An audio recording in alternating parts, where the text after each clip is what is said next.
Hi, Oui, oui, bonjour. bonjour. Ouais. Bon, on est là, maintenant, on est arrivé. Très bien, je vais d'abord faire une petite introduction. Merci beaucoup, Alors, professeur Carly, de pouvoir partager votre expérience dans la préhabilitation en chirurgie du cancer chez les seniors. Alors, je vais donner quelques consignes pour les participants. Donc, vous avez tous votre micro coupé. Il est prévu, il y aura beaucoup de participants. Donc, après les présentations, il y aura un temps pour les questions-réponses, mais vous ne pourrez peut-être pas les poser à l'oral. Vous noterez en haut de l'application, vous voyez qu'il y a Q&R, donc questions-réponses. Dans cet onglet, vous pourrez taper vos questions au fur et à mesure de la présentation. Et je poserai les questions à la fin de la présentation. Donc, professeur Carly va partager son expérience pendant 30 minutes. Ensuite, Florian Théo de l'Université de Caen, INSERM Comet, va présenter le programme de préhabilitation. Donc, nous aurons un temps de questions-réponses de un quart d'heure, 20 minutes environ après les présentations. Donc, ce webinaire est enregistré. Il ne sera pas en accès libre sur YouTube. Il pourra être consulté à distance sur inscription auprès de Onconormandie. Donc, je vais laisser la parole au professeur Carly. Vous allez pouvoir partager votre PowerPoint. Et je vous remercie encore. attention, il faut...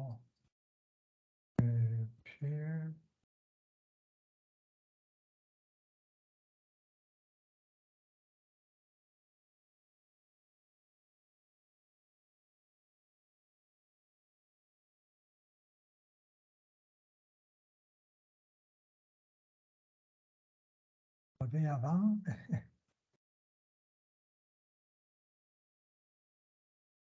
Presentation, webinaire, et voilà. Vous le voyez? Oui, c'est parfait. Oui, c'est parfait, très bien. Parfait. Alors, il faut que je les mets En comme ça, diapo, c'est bien. oui,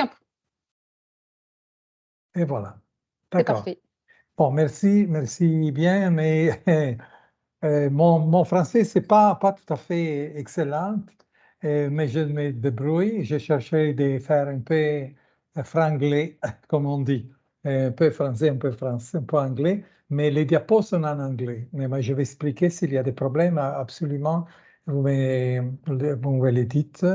Et surtout des questions, mais je vais avoir beaucoup de questions à la fin. S'il vous plaît, ça c'est vraiment une possibilité de discuter avec vous et de voir qu'est-ce qu'on peut faire, qu'est-ce qu'on peut faire encore. Alors, avant, et voilà. Moi, j'aime toujours commencer avec une histoire d'un patient qui, ça c'est réel, c'était publié. C'est une madame de 98 ans, comme vous voyez, une histoire médicale très compliquée, coronary stent, et tant de pontage, sténose artique, pression, hyperpression, hypertension, délirium de foie, et un peu de tout, et mild cognitive dysfunction. C'est-à-dire que cette dame, elle a fait deux maîtrises, et la dernière, à l'âge de 77 ans, elle avait pris une maîtrise en théologie. Et de toute façon, elle était vraiment très bien, mais il avait la mémoire qui lisait, mais après 10 minutes, il s'oubliait exactement de que faire. Il avait perdu beaucoup de poids. Et bien sûr, le mari était mort. Il était un pasteur d'une église luthérienne. Et même elle était déjà déprimée, mal nourrie. Quand on l'a vu, le médecin de famille m'a dit, mais est-ce qu'il pouvait faire quelque chose, Monsieur Carly? Et moi, j'ai dit, bon, je vais essayer. Quand j'ai rencontré la madame, elle était, ouf, un peu toute, comment on dit, insouffrante. Mais faites que vous êtes comme ça, mais vraiment une personnalité. Bon, de toute façon, l'idée, c'était faire quelque chose pour la préparer à la chirurgie. Et pour une hystérectomie, elle saignait et c'était un cancer de l'endométrium. Et comme vous savez, ça, il faut le faire. Mais il y avait deux problèmes. Les gériatriciens ne pouvaient pas l'opérer, ne suggéraient pas l'opérer parce qu'elle avait eu déjà 2 fois un délirium. Et bien sûr, il était fâché du point de vue que les chirurgiens voulaient opérer, mais du point de vue, il avait une question aussi cardiaque et un peu générale. Bon, à la fin, on va vous dire l'histoire. Bon, ça, c'est le type de patient qu'on peut faire quelque chose. Cette diapo vient de l'Angleterre, National Cancer Intelligence Network. Ça, c'est 2007-2008. C'est très intéressant. Si vous voyez l'âge et si vous voyez sur l'axis, l'autre axis, vous avez patient avec un record de majeure résection. Ça, c'est tout cancer. Et bon, si vous voyez, après l'âge de 75, 60-75, c'est-à-dire le pourcentage d'opérations s'abaisse absolument, très grand. Pourquoi? Et pourquoi c'est possible? Moi, j'ai regardé un peu, j'ai regardé, je lis un peu là, je lis un peu pourquoi, la raison. Et surtout, les patients, les chirurgiens ne voulaient pas opérer parce que l'état de santé n'était pas trop bon. Bon, c'est-à-dire qu'alors, les gens âgés, ils n'ont pas la possibilité d'être opérés. Bon, pourquoi les patients, les anciens, ne reçoivent pas un traitement? Je pense que le problème, c'est le chronological age, l'âge, pas physiologique, c'est utilisé pour discriminer. Et bien sûr, on pense que à un certain âge, ils ne sont pas fit, ça fait dire qu'ils ne peuvent pas répondre au stress de l'intervention, que c'est peut-être vrai. Les bénéfices cliniques, peut-être, n'est pas bon ou il ne faut pas les faire. Et c'est un burden pour la société s'il y a des complications. Bon, si vous regardez cette publication qui risque des facteurs de myocardial infarction après colorectal, vous voyez qu'à peu près 45%, presque 45% des patients avec l'âge de 70 ans, ils ont des gens qui ont une hypertension, qui ont eu des problèmes respiratoires, des diabètes et comme ça. C'est-à-dire que vous avez un haut risque d'infarctus post-opératoire. Alors, c'est-à-dire que vous avez une cohorte de patients qui sont à risque. Ça, c'est notre publication qui a vu les risques, des facteurs de risque pour les complications en colorectal, par exemple, anal surgery, 42% pneumonie, 15% complications cardiaques et thromboembolisme. C'est-à-dire que vous avez un risque après l'âge. Mais est-ce qu'on peut faire quelque chose pour ces malades-là? Bon, les risques des octogénaires après cancer colorectal, comme vous voyez aussi, sont l'âge, sont aussi bien c'est bon à une procédure d'urgence, dépend de la situation des stages de tumeur et aussi les complications qu'ils ont. Bon, ça, c'est-à-dire que c'est vrai.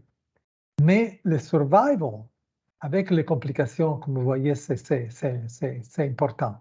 C'est-à-dire, si on reçoit une des complications, vous avez des problèmes pour le survival. So, qu'est-ce qu'est le problème avec les anciens? Il y a une diminution de la réserve physiologique et la possibilité de tolérer le stress. Ils ont réduit une masse musculaire, et c'est très important pour le stress. Et bien sûr, le système nerveux diminué. Mais il y a aussi des risques, des facteurs qui sont l'activité sédentaire, la diète et les comorbidités, comme nous l'avons vu. Cette diapo vous montre que la fonctionnalité, ou même la réserve, va diminuer avec l'âge. Et si vous avez quelque chose qui s'apprend comme un stress, vous voyez que ça va tomber encore de plus la curve après un certain âge. C'est-à-dire que nous sommes peut-être au début ici et après, avec l'âge, on descend et vous vraiment la réserve diminue encore plus.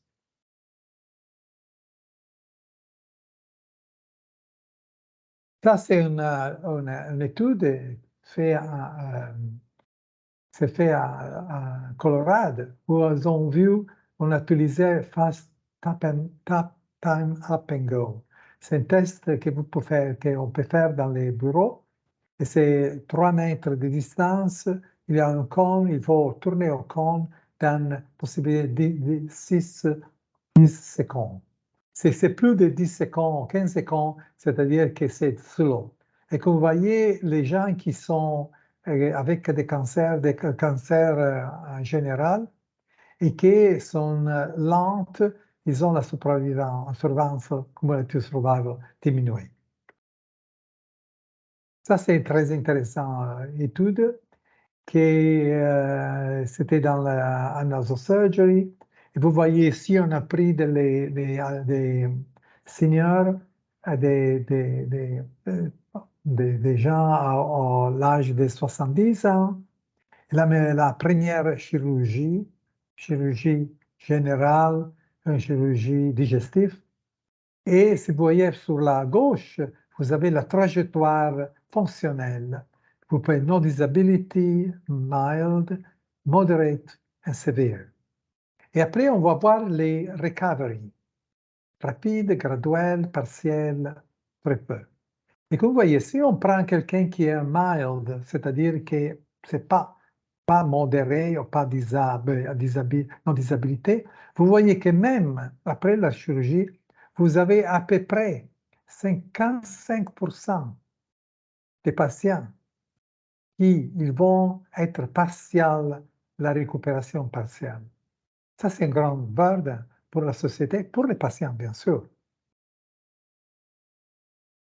La American College of Surgeons Risk Calculator, c'est-à-dire que ce sont des variables qui prédisent les risques.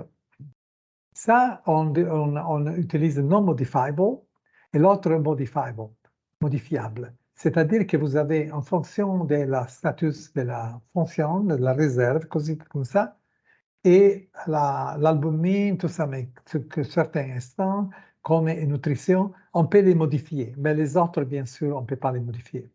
Alors, je vais passer un peu de temps avec vous à ce jeu-là. Même la Society des cancers, pardon, la American College of Surgeons aussi a établi des guidelines pour les gériatres. C'est presque la même chose. Alors, c'est-à-dire qu'il y a des choses qui sont sélectives pour les patients gériatriques. Cognitive impairment, bien sûr, delirium, functional status, fragilité, la malnutrition, les médicaments et les conseils des patients, counseling, c'est-à-dire le support. C'est-à-dire que ça, c'est très important qu'il faut considérer quand on prend un patient gériatre.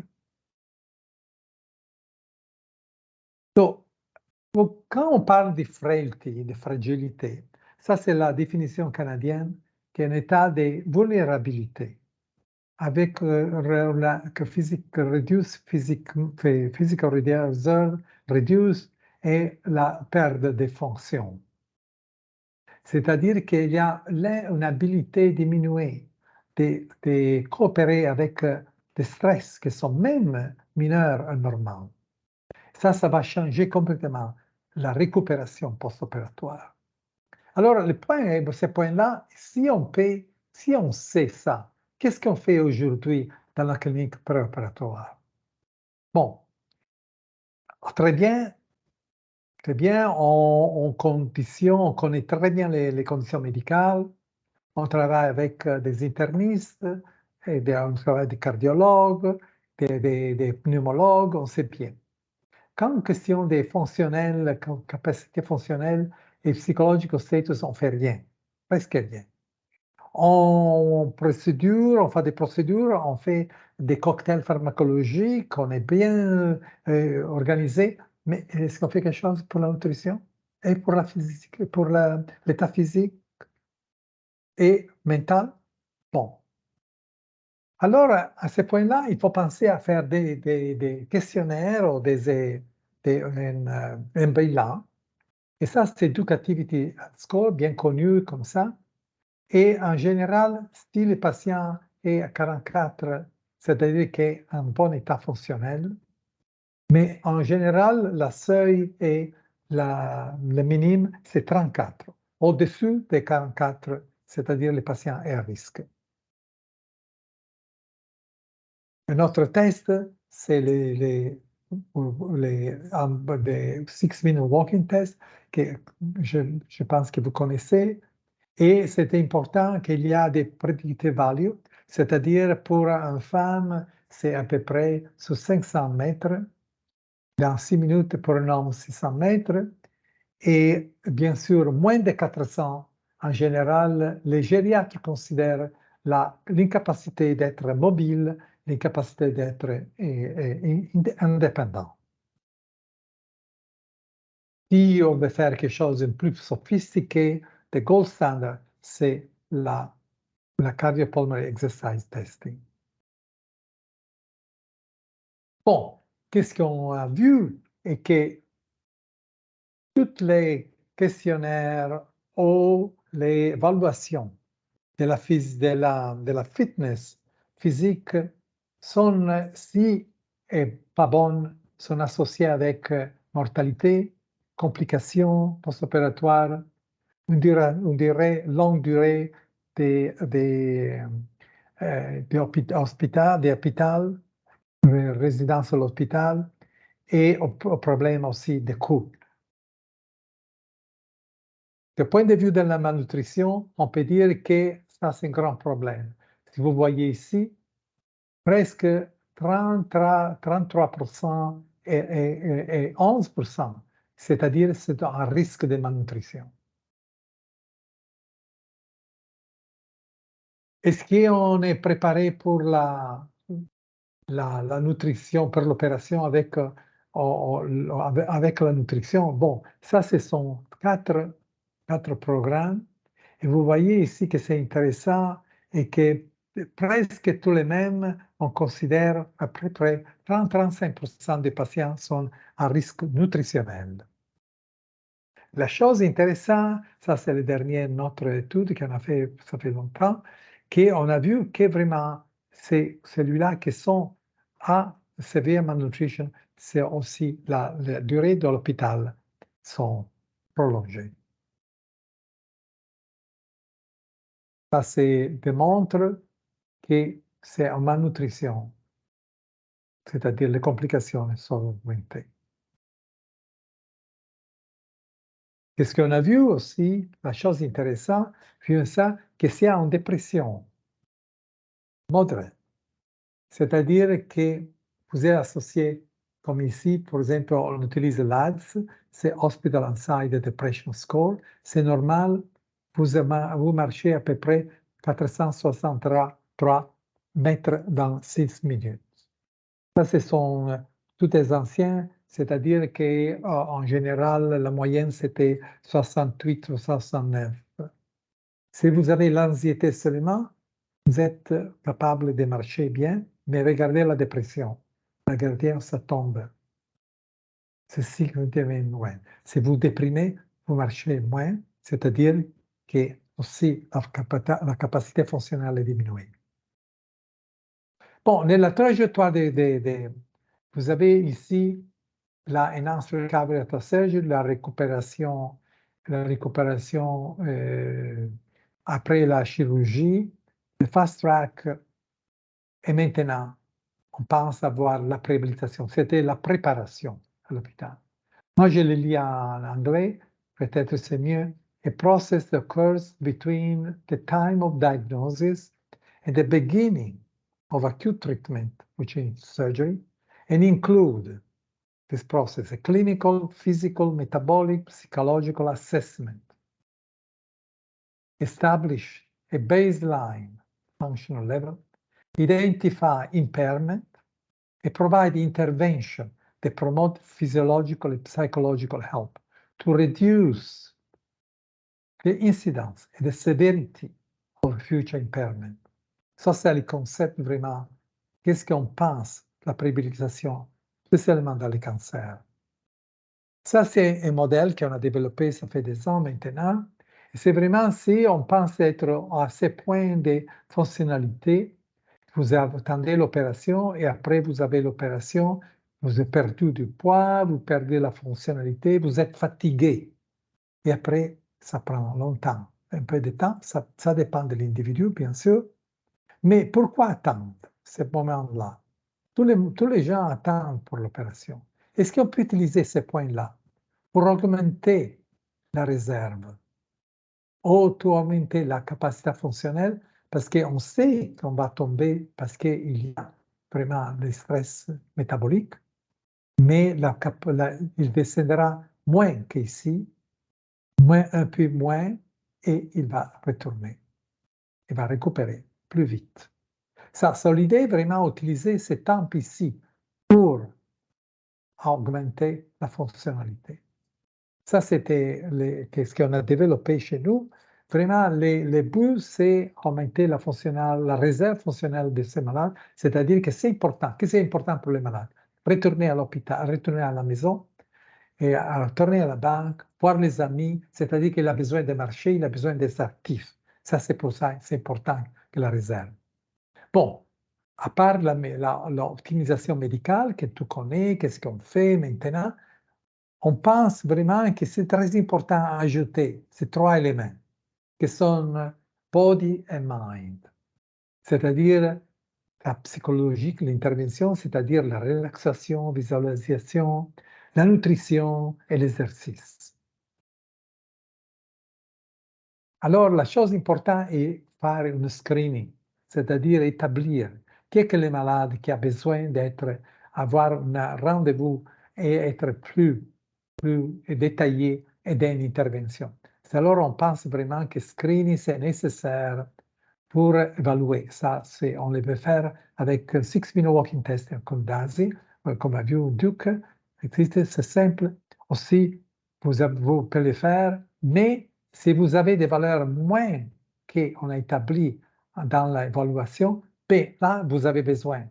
Ici, vous aurez besoin d'un physiothérapeute, un kinésiologue. Ici, vous avez besoin d'un diétologue. Et ici, vous aurez besoin de quelqu'un psychologue. Et après, on décide tout ensemble, avec les médecins, d'intervenir. Quelle intervention on va faire? C'est à la maison, chez l'hôpital, et quel type d'intervention, des points de vue résistance, flexibilité, quel type de nutrition et des choses, et aussi quel type de thérapie cognitive.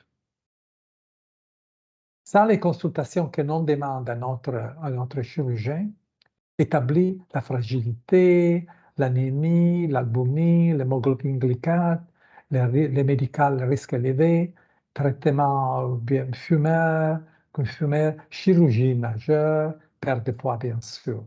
C'est-à-dire qu'il faut être clair, qu'est-ce que sont les déterminants pour établir.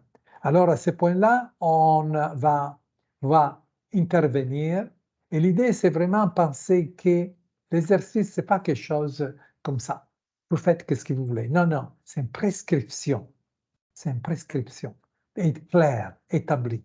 Si vous voulez des résultats, il faut qu'elle soit customisée, personnalisée et qu'elle soit bien structurée. Physical activity, l'activité physique, c'était le mouvement. L'exercice thérapeutique, c'est vraiment spécifique. On peut utiliser On n'a pas du temps ici, mais on peut utiliser des bandes, on peut utiliser des petits équipements. Les anciens n'ont pas besoin de grand-chose. C'est important qu'ils soient bien établis pour la résistance. Ils ont besoin surtout de résistance thérapeutique, flexibilité et balance. Parce que s'il ne marche pas bien, il ne peut pas faire de l'exercice. Food is a medicine. C'est-à-dire que ce n'est pas mange qu'est-ce que tu veux, non, c'est une prescription aussi. C'est là que vous avez besoin de penser à les anciens que c'est vraiment important. Donner quelque chose qui va, ça vaut la peine. Et à la différence que nous, on peut nourrir, eh bien, avec des protéines 0.6, 0.8, les anciens qui vont à la chirurgie, ils ont besoin presque 3 fois de protéines, parce que la masse musculaire. Et quel type de nutrition? C'est vraiment, comme vous voyez ici, c'est vraiment animal. Protéines animales, comme la caséine, milk powder, whey protein, des œufs, la viande, et ça, ce sont les protéines végétales. Pourquoi? Pourquoi? Parce qu'ils contiennent les aminoacides digestables qui sont importants pour l'utilisation, la production de l'insuline, surtout la whey protein d'insuline à travers les aminoacides comme la leucine. Ça, par exemple, que l'incorporation de l'aminoacide dans les muscles, on peut le faire avec 20-30 grammes de protéines, de whey protein. Ça, c'est vraiment ce qu'on utilise les athlètes. Et la chose intéressante que vous voyez ici, si on jeûne, on donne de la protéine, oui, on utilise l'aminoacide, et ça, on fait, on augmente, mais les anciens, on donne pas seulement les protéines, on utilise l'exercice. Vous voyez la différence, comme c'est plus grand que les jeunes.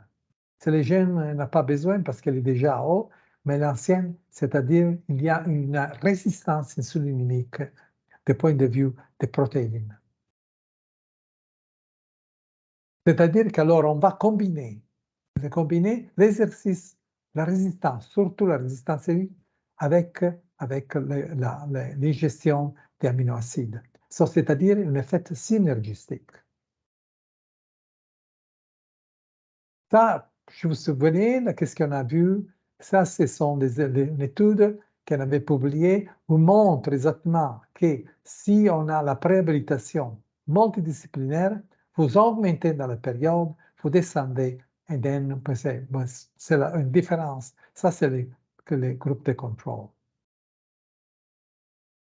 So, il y a bien sûr, la littérature nous donne qu'il y a moins de complications, vous voyez ici, post-opératoire, complications, numéro des patients et type de, surtout, cardiopulmonary infection, c'est-à-dire médicale. Ça, c'est une étude qui vient de la Hollande aussi, publiée en 1202, où on voit la réduction des complications. Ça, c'est notre papier qui est sorti avant-hier, où on voit vraiment la diminution des complications sévères et médicales. Et ça, quelque chose qu'on a fait, des collègues, nos collègues ici, on a vu qu'est-ce qu'est la survival, disease-free survival, après l'opération pour le cancer, surtout dans le stage 3. On a trouvé une différence. C'est quoi alors la préhabilitation? C'est-à-dire qu'on a besoin d'un groupe multidisciplinaire, comme je vous montrais, qu'il faut travailler tout ensemble. C'est un peu comme les races, c'est la même chose. Il faut bien organiser des points de vue de screening pour éviter de voir beaucoup de patients qui n'ont pas besoin.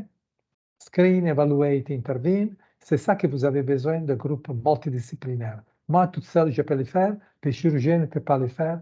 L'infirmière ne peut pas le faire. C'est vraiment équipe. Il faut qu'elle soit personnalisée. Il faut qu'elle soit structurée. Et non, pas seulement augmenter la capacité fonctionnelle, mais surtout faciliter le retour des patients à la maison. C'est ça qu'il veut, le patient, surtout. Et j'ai fini avec vous invite, si vous avez la possibilité de venir à Londres, il y aura après 2 ans, 3 ans, non, 2 ans, oui, 2020, 2023, 21, 22, 3 ans, on n'a pas eu les congrès. Maintenant, on aura le congrès en personne, bien sûr, et sera à Londres. C'était une occasion pour visiter, regarder, discuter, rencontrer des gens qui font la préhabilitation. Je pense que 2h30, 2h30 et j'ai fini. Je vous remercie. Très Donc, bien. bonjour à tous. Je vais vous présenter le programme Préhab de ces seniors et Préhab STEAM que nous mettons en place au sein de la clinique INSEA à IF. Donc, je suis Florian Théo et je suis stagiaire avec le laboratoire Comet et la clinique INSEA à IF. On peut passer.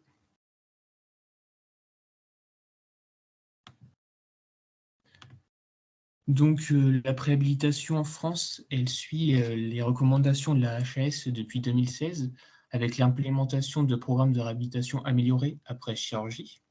Ces programmes améliorés se déclinent en une étape préopératoire d'optimisation à conditions physiques, qui se dénomme la préhabilitation, ainsi que les étapes péri- et post-opératoires, dans le but de réduire les risques de complications post-chirurgie et post-opératoires dans les chirurgies lourdes pour cancer. La réhabilitation améliorée après chirurgie est une approche de prise en charge globale du patient, favorisant le rétablissement précoce de ses capacités après la chirurgie. La phase préopératoire, sur laquelle nous axons nos études, a pour objectif d'amener le patient à la meilleure condition possible en s'intéressant à son éducation, en lui donnant les bonnes informations et en évaluant les comorbidités et l'optimisation de sa condition physique, ainsi que l'adaptation de ses traitements, aussi bien nutritionnels que dans le terme de rééducation fonctionnelle. En France, des centres peuvent être labellisés grâce, dans le cadre où ils appliquent et promeuvent justement la récupération améliorée après chirurgie, et ils ont pour vocation de diffuser l'approche au sein de leur territoire et auprès des praticiens locaux. Au sein de l'hôpital de jour de la clinique Côte-Normande, ce qui est une structure ambulatoire de soins médicaux et de réadaptation qui présente 10 places, pour 5 le matin et 5 l'après-midi, et un hôpital de gériatrie qui est coordonné par un médecin gériatre, initialement spécialisé dans la prévention des chutes et des troubles de la marche et de l'équilibre. Et depuis maintenant septembre 2022, on met en place un protocole de préhabilitation avant une chirurgie carcinologique majeure pour des patients âgés de 65 ans et plus, en collaboration avec l'UCOGIR Normandie.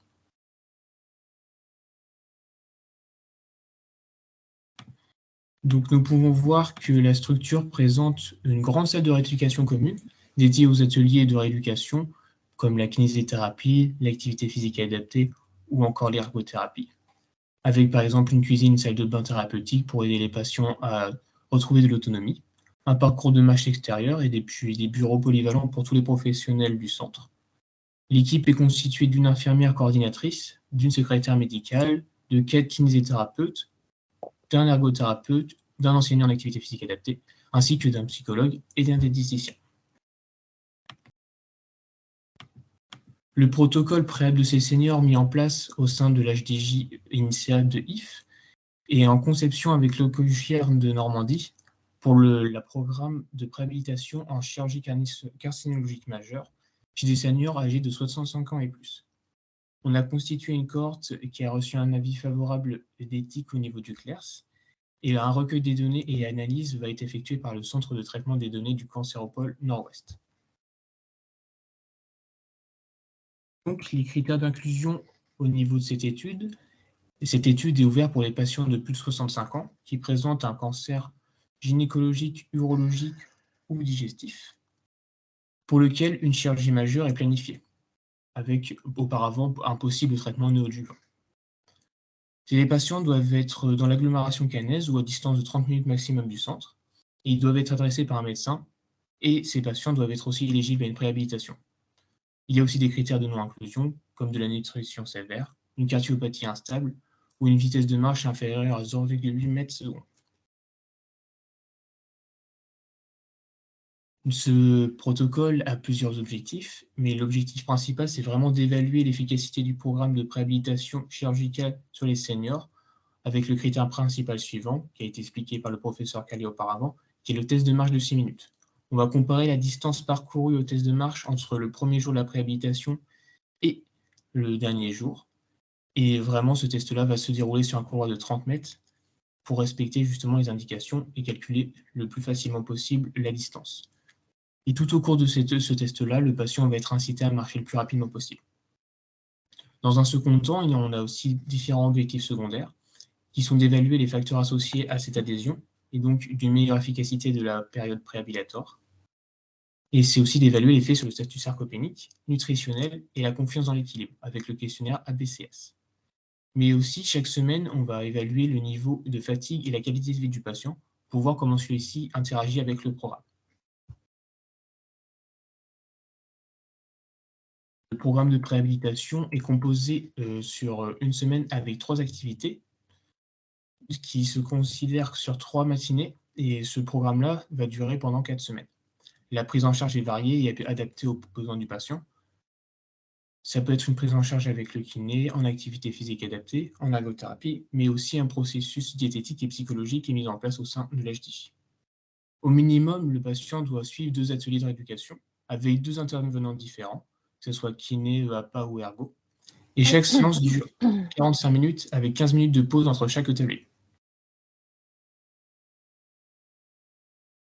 À côté de ça, nous avons une perspective de protocole pour améliorer ce premier protocole, qui serait une étude pilote randomisée évaluant le bénéfice de l'ajout d'un leggings d'électrostimulation fonctionnelle pour justement favoriser la récupération motrice sur le délai qui est assez court de 4 semaines. Dans un premier temps, je vais pouvoir vous détailler un petit peu ce que c'est la stimulation électrique fonctionnelle. Donc, ce dispositif a pour but de stimuler les différents groupes musculaires des membres inférieurs afin de favoriser un mouvement de pédalage lors de l'exercice. Ce dispositif est très intéressant parce qu'il permet d'hypertrophier les muscles des membres inférieurs, de favoriser une typologie musculaire qui est plus tournée vers un profil oxydatif, donc avec une densité mitochondriale plus élevée, ce qui permet un développement de la capillarisation et un flux sanguin après quelques semaines de pratique qui est beaucoup plus important. Et pour des patients qui n'ont plus l'habitude de faire l'activité physique, ça permet aussi de redonner de l'estime de soi et de la qualité de vie. Ça permet à ces patients-là de redonner goût à de l'activité physique plus régulière. Je vais vous présenter le dispositif médical avec lequel nous voulons travailler sur ce protocole. Ça serait le vélo électrostimulé et le leggings Neuroskin de l'entreprise Curagi. Le legging contient des électrodes au niveau des membres inférieurs, au niveau des quadriceps, des ischio-jambiers, des mollets et des fessiers, et ceux-ci sont reliés grâce à un logiciel qui est au vélo. Et chaque électrode est connectée à l'application qui est disponible sur la tablette. Et avant chaque protocole et chaque séance, nous pouvons analyser les angles d'action musculaire afin de bien régler le processus de stimulation. Et celui-ci s'adapte à chaque patient. Nous avons aussi des paramètres de la stimulation, comme la fréquence, l'intensité et la largeur d'impulsion, qui permet de favoriser plus ou moins le travail de certains muscles en fonction des capacités du patient et en fonction de sa tolérance aussi au stimulus. Ce qui est vraiment intéressant avec cette solution, c'est qu'elle a déjà eu plusieurs brevets déposés, et ce qui est vraiment intéressant, c'est qu'elle met en place un autoparamétrage. Donc chaque patient peut voir vraiment son travail avec ce dispositif fait de manière individualisée et personnalisée. C'est vraiment important la personnalisation, parce que ce qui fait que le patient va pouvoir récupérer à son rythme et selon ses problématiques de santé. Et donc, on peut vraiment travailler sur des séquences de contractions musculaires qui sont adaptées et avec des intensités différentes. Ce qui est intéressant aussi avec ce dispositif, c'est qu'il y a une stimulation des muscles profonds avec un système de management de la fatigue musculaire. S'il y a des fibres qui sont utilisées à un certain moment, elles vont être alternées avec d'autres pour vraiment qu'il y ait un repos et qu'ils puissent justement travailler l'ensemble des fibres de la zone du muscle. Et ce qui est intéressant également, c'est que c'est adapté à chaque usage. On peut travailler aussi bien sur le renforcement musculaire que sur l'endurance. Et le dispositif de Liggins peut être aussi utilisé debout pour certains types de patients et peut vraiment favoriser aussi l'équilibre. Notre programme préhab-STIB de ces seniors serait une étude pilote randomisée qui comprendrait donc 2 branches. Dans un premier temps, chaque patient aurait des tests physiques à mettre en place, ainsi que sur la composition corporelle et des questionnaires au niveau de la santé et de la qualité de vie. Et ces 2 groupes, chacun des patients serait randomisé dans 2 groupes différents. Soit le groupe contrôle qui va réaliser le protocole standard préhab-2C que je vous ai présenté en premier lieu, donc 3 demi-journées par semaine, avec une durée de 4 semaines. Et d'un autre côté, un groupe expérimental qui pourra justement utiliser le vélo plus le leggings. Donc sur 3 demi-journées par semaine, sur 4 semaines également. L'objectif, c'est vraiment d'évaluer l'efficacité du dispositif médical sur l'amélioration de la distance de marche du test de 6 minutes. Et donc d'évaluer s'il y a vraiment un réel apport par rapport au programme standard. Notre hypothèse, ce serait que 90% des patients du groupe expérimental améliorent leur distance parcours au test de 6 minutes de 40 mètres versus 30% dans le groupe contrôle. On estime que les patients auront plus de chances de récupérer de la capacité physique au cours des 4 semaines avec le leggings, car elle permettrait une récupération plus facile des muscles des membres inférieurs, et donc faciliterait la marche. Donc nous avons déposé aussi une lettre en intention au début du mois d'avril pour justement avoir des financements autour de ce projet. Merci de votre attention.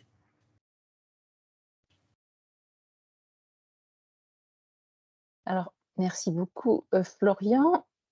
Alors, donc, je vais regarder donc effectivement sur les questions. Alors, il n'y a pas eu de questions dans le QNR. Alors, il y a peut-être eu des questions posées dans la conversation. Alors, donc, moi, de mon côté, en tout cas, je vous remercie tous les deux pour vos présentations. Et c'est vrai que la question, même si on est tous convaincus de l'importance de la préhabilitation, c'est en pratique comment la faire et est-ce qu'elle est vraiment aussi efficace chez les seniors. Donc, il y a toute cette question de l'intensité du programme à mener 4 semaines, sur ce, et quel délai on a avant une chirurgie, parce qu'on n'a pas forcément toujours 4 semaines. Et donc, c'est vrai que essayer de motiver le patient, parce que c'est vrai que ce que vous disiez, c'est important quand ils sont un peu déprimés, déjà d'avoir un cancer et qu'il faut les motiver pour s'impliquer dans un programme très actif. En fait, c'est un challenge important. Je vais- Bien, écoutez, il y a des études, beaucoup d'études qui démontraient que c'est seulement sur les cancers du côlon et du rectum comme ça, on a vu que même si on attend jusqu'à 10 semaines, 12 semaines, on ne change pas l'outcome. Des points de vue, je pense que ça, c'est accepté. Et les choses, on réalise plus en cause et amener l'ancien à une chirurgie, qui est une chirurgie importante. Et bien, en bonne condition, vous avez la possibilité de mettre à risque les périodes post-opératoires comme ça. Alors, c'est-à-dire qu'il y a une balance. C'est-à-dire qu'il faut discuter avec les chirurgiens, discuter les chirurgiens, ça c'est important, la multidisciplinarité. C'est important que les kinésiologues, les kinésithérapeutes discutent avec les médecins, discutent avec la diétologue, non en silos, mais tout ensemble. C'est quoi les malades? Peut-être qu'il y a des malades qu'on ne peut pas faire rien, qu'on ne peut pas l'opérer. Et il y a des malades qui n'ont pas besoin de préhabilitation parce qu'ils sont en bon état nutritionnel, physique et comme ça. C'est pour ça que vraiment, c'est one doesn't fit all. OK? Et je pense que ça, c'est l'important. La chose importante est qu'il faut, je ne vais pas dire éduquer les chirurgiens, les femmes, les médecins de famille, hein, même les pneumologues ou les gastroentérologues à deviner, ou cibler les patients qui n'ont pas besoin. Il ne faut pas attendre et l'amener votre votre centre, c'est très joli que vous avez là, et un centre qui vraiment s'est préparé pour la préparation à l'exercice. Je vous dis une chose, que la résistance, quand on a fait la RAC, début 2006-2008, on a vu que la résistance n'était jamais des patients. La résistance vient des médecins et des infirmières. Donc, les patients, ils veulent seulement la meilleure qualité des traitements. C'est pour ça que je suis convaincu que, et je vous donne, on a fait beaucoup d'interviews avec les patients, et je vous dis que les patients sont contents qu'il y a un contact. Et ils ont donné la diagnose. Bon, c'est fini, ils partent. Ils ne savent pas ce qu'ils font. Ils attendent. Ils sont nerveux, ils ont l'anxiété, comme ça. Qu'est-ce qu'ils font? Ils ne font rien à la maison, rien de tout. Alors, si vous pouvez l'aider à être engagé, les patients adorent ça, adorent venir et faire l'exercice comme ça. Ils n'aiment pas, on a fait une interview, je me souviens, et on a trouvé que les patients, ils n'aiment pas le vélo, ils n'aiment pas, nous utilisons le New Step, c'est presque même comme vous montrez, hein? Et ils n'aiment pas la résistance, quelquefois. Et je pense qu'il y a une question qu'il faut commencer doucement, parce qu'ils n'ont pas la force nécessaire. Alors c'est pour ça que les bandes, les TheraBands sont très bons, parce que vous pouvez changer chaque semaine la bleue, la gris vert, et plus tard la noire, et comme ça, qui va faciliter la résistance, l'augmentation de la résistance. Mais ce point de vue, adore. Il y a eu très peu de patients qui n'ont pas aimé venir chez nous et continuent à venir chez nous. C'est absolument, c'est l'endroit qu'il reçoit, qu'il aime venir. Parce que qu'est-ce qu'ils font à la maison? Ils ne font rien. Bien sûr, nous avons des problèmes de distance, bien sûr, et de grandes distances. Alors, à ce point-là, on parle de 100 km, de 100 km. Alors, c'est pour ça qu'on les cible, on l'enseigne, on le téléphone, et maintenant, on va utiliser plus les choses pour monitorer, mais autrement, le faire à la maison, 50% à la maison, 50% chez nous, ou dans un gym, et comme ça, maintenant, on travaille avec ça. Mais je pense que les possibilités sont énormes pour aider les patients. Oui, en effet, c'est vrai que la question de superviser, d'être une équipe qui entoure et qui motive le patient, c'est un point important Oui. parce que, comme vous dites, il y a effectivement des publications qui montrent que si on se contente de donner des conseils par écrit au patient sur ce qu'il doit faire à la maison, il ne le fait pas tout seul, hein, s'il n'y a pas quelqu'un qui supervise.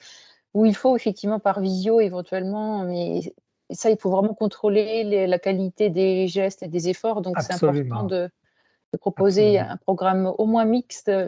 Mais c'est lourd, en fait, quand on le voit, vous avez présenté, il faut 30 minutes de marche par jour, plus au moins 3 ou 4 fois par semaine d'exercice en résistance. C'est assez intense, hein, c'est difficile là, en termes de distance d'impliquer les patients pour les faire venir aussi souvent. Oui, mais il faut faire attention à une chose, hein, il faut que vous soyez bien nourris et pas anémiques. Parce que si vous faites une intervention d'endurance, c'est-à-dire que vous créez des problèmes métaboliques au catabolisme, c'est-à-dire qu'on ne peut pas commencer une intervention intense d'exercice et endurance avec des exercices. Si vous avez un malade, patient qui est anémique, il ne peut pas, il n'y a pas la réserve. Et même la nutrition, il faut travailler avec le nutritionniste. Si vous êtes malade, que vous êtes mal nourri, il faut le nourrir avant. Et après, vous commencez l'exercice. Mais il faut commencer avec la résistance gentiment, la résistance pétalosa, et vous augmentez comme ça. Je suggère ça, parce qu'autrement, on avait publié un article sur JAMA Surgery que le frail, et ça peut marcher, la fragilité comme ça, mais quand on a revu les résultats, on a vu que les patients qui étaient mal nourris, ce sont lesquels qu'ils ont eu beaucoup de complications. Ça, c'est vraiment, on a ouvert les yeux. Travaillez pas en silos. Ouais. Alors, dans les questions, j'ai pu voir, donc effectivement, la question pour qu'un programme de préhabilitation soit efficace, il faut 4 semaines, hein, c'est ce qu'il y a habituellement dans les études. Alors, on n'a Ouais. pas toujours ce temps-là, c'est-à-dire que si on n'a pas le temps, il vaut mieux privilégier la rééducation post-opératoire et elle sera incontournable, forcément. Oui, non, absolument. Mais je pense Mm. que même si vous avez 2 semaines, faites quelque chose. Parce que c'est important pour les malades, va continuer après. Mhm. Ça, c'est important. C'est-à-dire que vous rentrez une éducation c'est le cerveau, que ça éduque les patients à changer son mode de vie et comprend qu'après, mais vous pouvez suivre avec nous, qu'on le suive avec un téléphone. Et comme ça, les gens aiment avoir les contacts, même Mhm. après l'opération, parce que autrement, ils vont à la maison, la femme dit non, non, tu restes à la maison parce que c'est dangereux pour la plaie. Et oui, oui, c'est comme ça. Non, oh, ma cousine m'a dit que il faut rester au lit. Non, non, n'a pas besoin de rester au lit, bouge. Bouge, c'est mieux que rester au lit. C'est toute une question de changer dogme. Il y a beaucoup de dogmes en chirurgie, en médecine en général. Mhm. Oui. Et donc, il y a également dans les questions, est-ce que ces programmes de préhabilitation sont disponibles un peu partout dans tous les pays? Je ne sais pas si au Canada, il y en a donc dans votre centre, mais est-ce qu'il y a, c'est diffusé partout, notamment dans d'autres villes? Non, non, non, partout. Non, il y en a dans les centres, les grands centres, on commence. On commence. Le grand centre, je sais, Ontario, en Colombie-Britannique, comme ça, il y en a, mais c'est question vous savez, c'est question de comprendre c'est quoi la recherche, c'est quoi la clinique. Je pense qu'on a pas assez maintenant, encore plus de recherche. Maintenant, c'est question de... il n'existe pas un protocole. Si vous me dites, donnez-moi un protocole, je vous dis oui, ça c'est notre protocole que nous avons travaillé. Mais vous avez un protocole que ça dépend de l'endroit où vous êtes, c'est-à-dire les patients que vous avez. Et comme ça, c'est-à-dire qu'alors il faut vraiment cibler et organiser dans les temps que vous êtes et faites une preuve avec 20 patients, feasibility. Visibilité, voir qu'est-ce qu'il passe, qu'est-ce que le malade veut, et comme ça. Et après, vous ciblez comme ça. Les normes, en général, sont celles on connaît. Mais peut-être l'implantation de la préhabilitation, vraiment quelque chose qui ça dépend un peu les compétences qu'on a et qu'est-ce que vous avez disponible. Si vous avez un équipement, comme ça, on peut les faire sans équipement. Comme on dit, les kinésiologues sont très bons pour ça. Ils savent comment faire, les physiothérapeutes, ils savent qu'est-ce qu'ils peuvent faire, même utilisant qu'est-ce qu'il y a le minimum que vous avez à la maison, si on n'a pas bien sûr l'endroit. Et utiliser les gyms. On utilise maintenant plus de gyms parce que les patients qui habitent, je ne sais pas, à 40, 50 km ne sont pas loin d'un gymnase, qu'ils peuvent utiliser les gymnases. Il faut contrôler qui sont les trainers, s'ils ont besoin de trainers.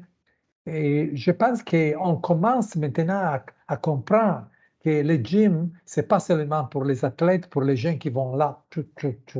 Non, c'est fait vraiment pour... Il faut que ce soit pour les gens. Pas les gens en bonne santé, mais les gens qui ne sont pas complètement en bonne santé. C'est un changement de mentalité, complètement. Oui, c'est sûr que pratiquer l'activité physique adaptée dans un programme de préparation, alors la difficulté, c'est de trouver des coachs disponibles pour faire 3 séances par semaine, enfin, pour encadrer 3 fois par Mais semaine. des C'est fois, pas... oui, mais Ouais. ouais. 3 fois Après, peut-être que ce n'est pas possible. Mais je vous dis une chose, la chose intéressante qu'on a vue vraiment est que C'est vraiment individuellement, hein. Vous avez, il y a des individus qui sont toutes, et on va faire comme ça, et il aime faire ça, parce que, je sais pas, mais si on pense, ça fait 30 ans, 20 ans, 30 ans, ok? Les anciens, qui maintenant sont anciens, comme moi, je veux dire, ils ne savaient pas qu'est-ce que c'est faire aller au gym. C'est quoi le gym? On travaille, on marche. On faisait la bicyclette et comme ça. Maintenant, le gym, c'est bon, c'est toute une autre chose. C'est devenu quelque chose de moderne. Alors, c'est on- c'est une découverte pour ces gens, qu'il y a un gym qui peut faire des choses comme ça. Alors, ils sont pas préparés. C'est toute une chose d'éducation, comme il faut faire. Il faut faire attention aussi parce qu'ils peuvent, ils peuvent venir avoir des blessures, bien sûr. Comme ça, c'est pour ça qu'il faut vraiment faire attention les, les, les, spécialement les gens qui sont à un certain âge. Mhm. Alors, je ne sais pas si Florian, tu as d'autres questions. J'espère avoir à peu près posé les questions qui ont été écrites. J'ai des questions à Florian. Ah Oui, oui, J'ai une question, Florian. Écoute, Florian, mais j'ai vu que mentre vous faites les training, et j'aime ça que vous utilisez un peu comme on utilise nous, c'est-à-dire que, non, non, non l'appelons le New Step, c'est-à-dire que vous êtes assis, vous connaissez bien sûr. oui, Et j'ai étudié ça cet après-midi, justement. J'étais en train de regarder des articles et je suis tombé dessus. Ça a fait travailler les bras et les jambes en même temps. c'est ça, c'est ça. On peut isoler aussi. C'est On les peut ça. isoler. Oui. Mais j'ai vu que vous faites comment on dit, des musculaires, c'est-à-dire des électriques, c'est comme le TENS machine, c'est la C'est même chose, c'est c'est électrostimulation. c'est la même chose, mais sauf que cette fois-ci, on utilise le mouvement pour compléter justement la contraction musculaire. Donc c'est vraiment en fonction du mouvement que les électrodes vont interagir, Ouais, en exactement. fonction des angles d'action. Ah, ça, c'est intéressant. Écoutez, et vous avez, je sais qu'il y a de la littérature, il y a de la littérature sur ça. Et c'est-à-dire, vous utilisez un voltage, vous utilisez comment vous réglez l'intensité de l'électrostimulation. Donc au tout début, il y a une tablette et au début, on met vraiment l'intensité à 0 et en Ouais, fonction de la capacité du patient à intégrer la stimulation, on va peu à peu oui, augmenter et donc c'est vraiment un échange avec le patient. Il arrive à ressentir et apprécier cette stimulation, on va peu à peu augmenter pour justement améliorer la stimulation et si celui-ci a plus de mal, on va justement continuer, à une stimulation plus basse pour qu'il puisse, justement s'adapter. oui. Je pense que dans la rééducation, surtout dans la physiothérapie, réhabilitation, on a utilisé ça. Mais je savais toujours que l'électrostimulation per se, c'est pas suffisant pour augmenter la fibre musculaire. Il faut faire avec avec l'exercice. C'est ça, combiner les 2, c'est super intéressant. C'est pour ça que dans notre protocole, on mixte aussi justement avec d'autres professionnels comme les kinésithérapeutes juste à côté, pour qu'ils puissent Ouais. faire des protocoles d'exercices plus standards. Ah bon. Et vous faites utiliser, quel muscle utilisez? Les grands muscles, les fémurs et comme ça, Pour, au niveau du legging, c'est vraiment les muscles des membres inférieurs, donc le quadriceps, les ischio-jambiers, oui, les moyens fessiers et les quadriceps. mollets. Et puis pour, le programme, global, c'est vraiment tous les muscles du corps. Ça va être, le haut du corps, les biceps, les triceps, les Oui, épaules, c'est oui, l'ensemble du corps. oui. Et c'est combien vous durez pour la simulation, peut-être? Ça fait longtemps? La durée, c'est 30 minutes et ça Ah, mais serait justement, quand au même, tout début avec, 5 minutes d'échauffement pour que le patient puisse, s'échauffer ouais, tranquillement. Et ouais. sur les premières séances, il y aurait, un test PMA, donc c'est de la puissance maximale aérobie, pour justement adapter tout le programme en fonction des capacités du patient initialement. Ah oui, d'accord. Très bien. C'est très, très intéressant. On peut utiliser, bien sûr. Merci. Il y a une autre question qui est arrivée sur dans quelle mesure le programme de préhabilitation peut réduire la durée de séjour en post-opératoire. Alors, je pense que ça dépend de la chirurgie aussi, mais dans les études Oui. que vous avez menées, ça réduisait de combien de jours à peu près, ou la durée de séjour? Oui. On demande toujours cette... Vous savez que la durée de l'hospitalisation, c'est quelque chose un peu drôle. Parce que ça dépend vraiment beaucoup des choses administratives aussi, je vous dis. Et c'est pas la question de dire les jours qu'elles partent à la maison. Parce que les jours qu'elles partent à la maison, ça dépend beaucoup de choses.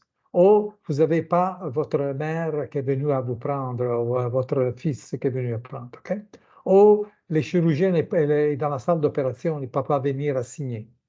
Ou l'infirmière qui est occupée jusqu'ici et n'a pas le temps pour faire le discharge. D'accord? Alors, il faut faire attention. Ça, que la chose qui est plus importante, et que c'est ça le pathway, c'est très important. C'est-à-dire qu'il y a, pour chaque chirurgie, vous avez des critères pour discharge, pour envoyer à la maison. D'accord?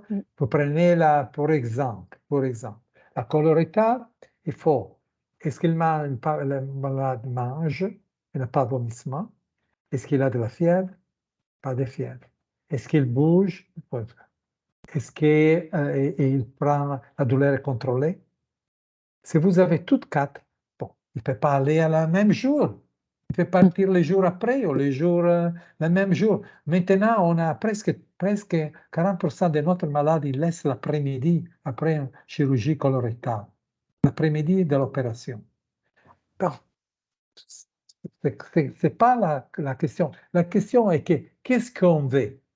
Est-ce qu'on veut que la récupération après soit vite, soit bien? Pas de problème de retour à l'hôpital.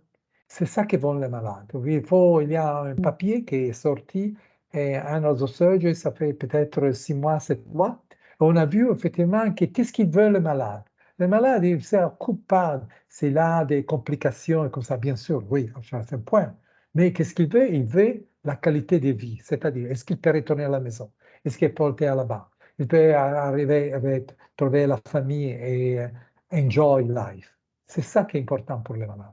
Ça que c'est difficile à quantiser parce qu'on est habitué à, c'est important, length of stay, la durée de l'hospitalisation.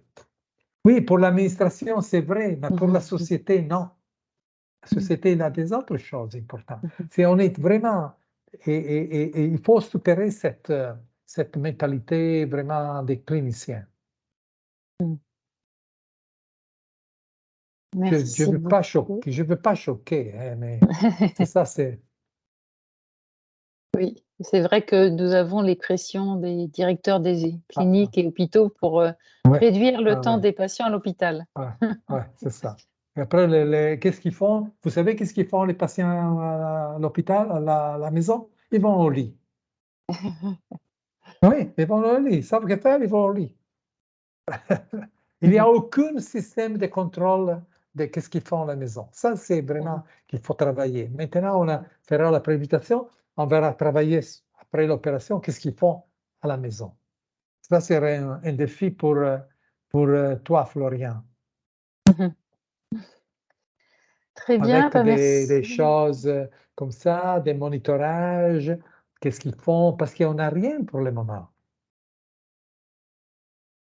Oui, c'est Pardon, vrai que excusez. non, mais c'est vrai que porter un actimètre, c'est compliqué à analyser après toutes les données pour bien quantifier ce qu'ils font vraiment. Absolument. Et c'est vrai que alors, je pense que oui, il y avait juste une autre question sur effectivement les problèmes des patients qui ont de l'arthrose et des problématiques de Ouais, lombalgie chronique. C'est vrai que ces patients-là, ils vont être plus en difficulté de suivre un programme de préhabilitation, hein, mais c'est des c'est patients vrai. qui ont souvent aussi un périmètre de marche en dessous de 400 mètres et qui, sur le plan chirurgical, il faut bien évaluer aussi Oui, les ça risques. c'est vrai.